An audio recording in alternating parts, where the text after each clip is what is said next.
جب تک زبان مصطفیٰ سے نہ نکلے کہ یہ حلال ہے، وہ حلال ہو نہیں سکتی، وہ طیب ہو کر بھی حلال نہیں ہو سکتی۔ لاکھ پلید ہوتی پھریں، جب تک زبان مصطفیٰ نہ کہہ دے کہ یہ حرام ہے، کوئی شے حرام ہو نہیں سکتی۔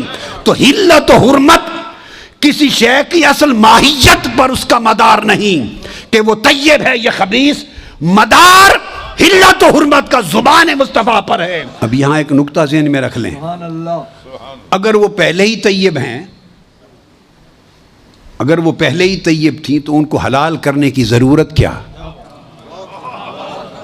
طیب تو پہلے حلال ہوتا ہے۔ وَيُحَرِّمُ عَلَيْهِمُ الْخَبَائِثِ، اور اگر وہ پہلے ہی پلید ہیں تو انہیں حرام کرنے کی ضرورت کیا؟ پلید پہلے ہی حرام ہوتی ہے۔ اب قرآن نے کیا کہا؟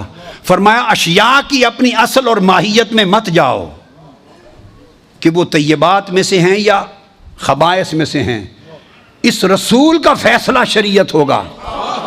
اس لیے یہ نہیں فرمایا وَيُحِلُّ الطَّيِّبَاتِ، کیا فرمایا؟ نہیں فرمایا کہ طیبات کو حلال کرتے ہیں، وہ لاکھ طیب ہوتی پھریں، جب تک زبان مصطفیٰ سے نہ نکلے کہ یہ حلال ہے، وہ حلال ہو نہیں سکتی، وہ طیب ہو کر بھی حلال نہیں ہو سکتی۔ لاکھ پلید ہوتی پھریں، جب تک زبان مصطفیٰ نہ کہہ دے کہ یہ حرام ہے، کوئی شے حرام ہو نہیں سکتی۔ تو حلت و حرمت کسی شے کی اصل ماہیت پر اس کا مدار نہیں کہ وہ طیب ہے یا خبیث، مدار حلت و حرمت کا زبان مصطفیٰ پر ہے۔ ارے جسے حلال کہہ دے وہ حلال ہے، جسے حرام کہہ دے وہ حرام ہے۔ تو گویا شریعت جان نہ ہو تو مصطفیٰ کے لبوں کو دیکھا کرو، لب جو کہہ دے وہی شریعت بن جاتی ہے۔